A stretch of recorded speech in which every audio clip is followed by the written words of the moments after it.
Jonah 1. Now the word of the Lord came to Jonah, son of Amittai, saying, Get up, go to the great city of Nineveh, and preach against it, because its wickedness has come up before me. Jonah, however, got up to flee to Tarshish, away from the presence of the Lord. He went down to Joppa, and found a ship bound for Tarshish.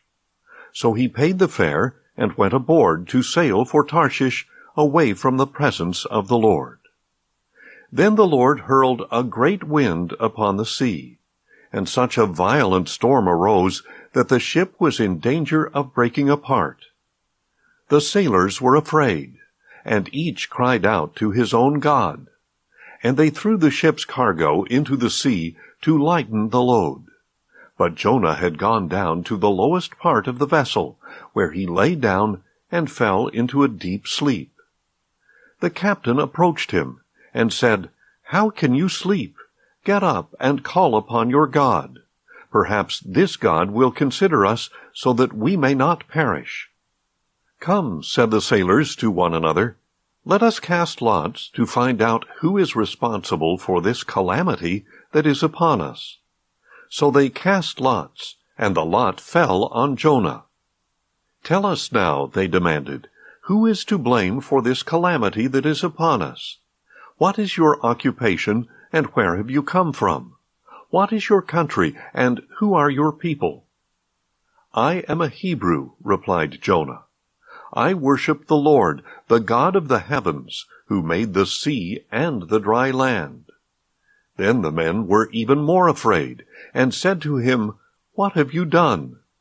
The men knew that he was fleeing from the presence of the Lord, because he had told them. Now the sea was growing worse and worse, so they said to Jonah, What must we do to you to calm this sea for us? Pick me up, he answered, and cast me into the sea, so it may quiet down for you. For I know that I am to blame for this violent storm that has come upon you. Nevertheless, the men rowed hard to get back to dry land, but they could not, for the sea was raging against them more and more. So they cried out to the Lord, Please, O Lord, do not let us perish on account of this man's life. Do not charge us with innocent blood. For you, O Lord, have done as you pleased. At this they picked up Jonah and cast him into the sea, and the raging sea grew calm. Then the men feared the Lord greatly, and they offered a sacrifice to the Lord and made vows to him. Now the Lord had appointed a great fish to swallow Jonah, and Jonah spent 3 days and 3 nights in the belly of the fish. Jonah 2. From inside the fish, Jonah prayed to the Lord his God, saying, In my distress I called to the Lord, and he answered me. From the belly of Sheol I called for help, and you heard my voice. For you cast me into the deep, into the heart of the seas, and the current swirled about me. All your breakers and waves swept over me. At this I said, I have been banished from your sight, yet I will look once more toward your holy temple. The waters engulfed me to take my life. The watery depths closed around me. The seaweed wrapped around my head. To the roots of the mountains I descended. The earth beneath me barred me in forever.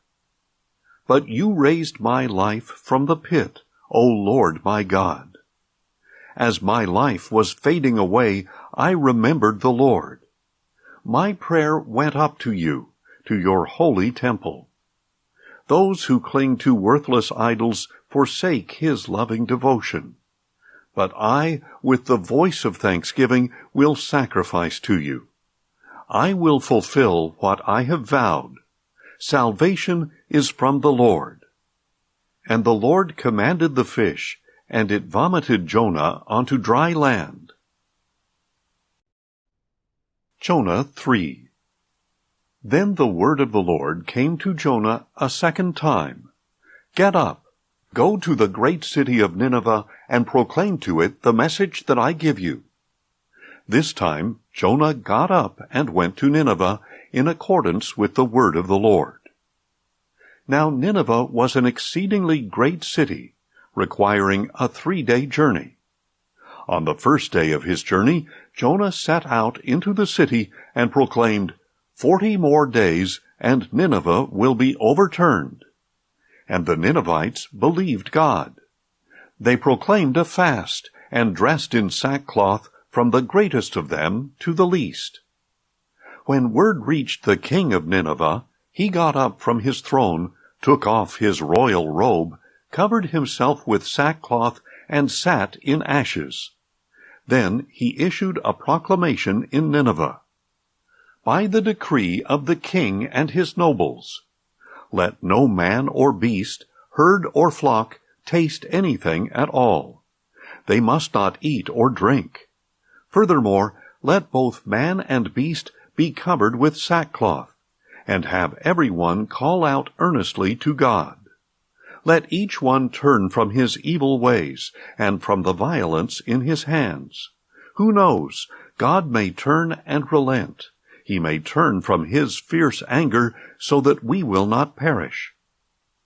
When God saw their actions, that they had turned from their evil ways, he relented from the disaster he had threatened to bring upon them. Jonah 4. Jonah, however, was greatly displeased, and he became angry. So he prayed to the Lord, saying, "O Lord, is this not what I said while I was still in my own country? This is why I was so quick to flee toward Tarshish. I knew that you are a gracious and compassionate God, slow to anger, abounding in loving devotion, one who relents from sending disaster.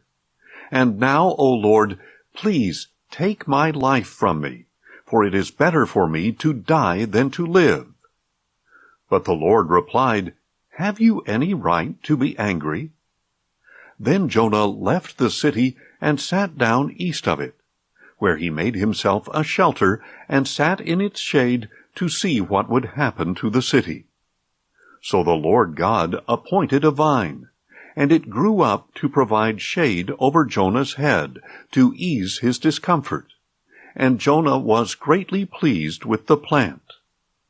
When dawn came the next day, God appointed a worm that attacked the plant so that it withered. As the sun was rising, God appointed a scorching east wind, and the sun beat down on Jonah's head so that he grew faint and wished to die, saying, "It is better for me to die than to live." Then God asked Jonah, "Have you any right to be angry about the plant?" "I do," he replied. "I am angry enough to die."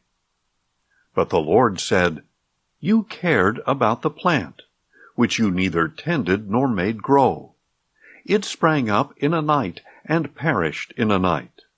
So should I not care about the great city of Nineveh, which has more than 120,000 people who cannot tell their right hand from their left, and many cattle as well?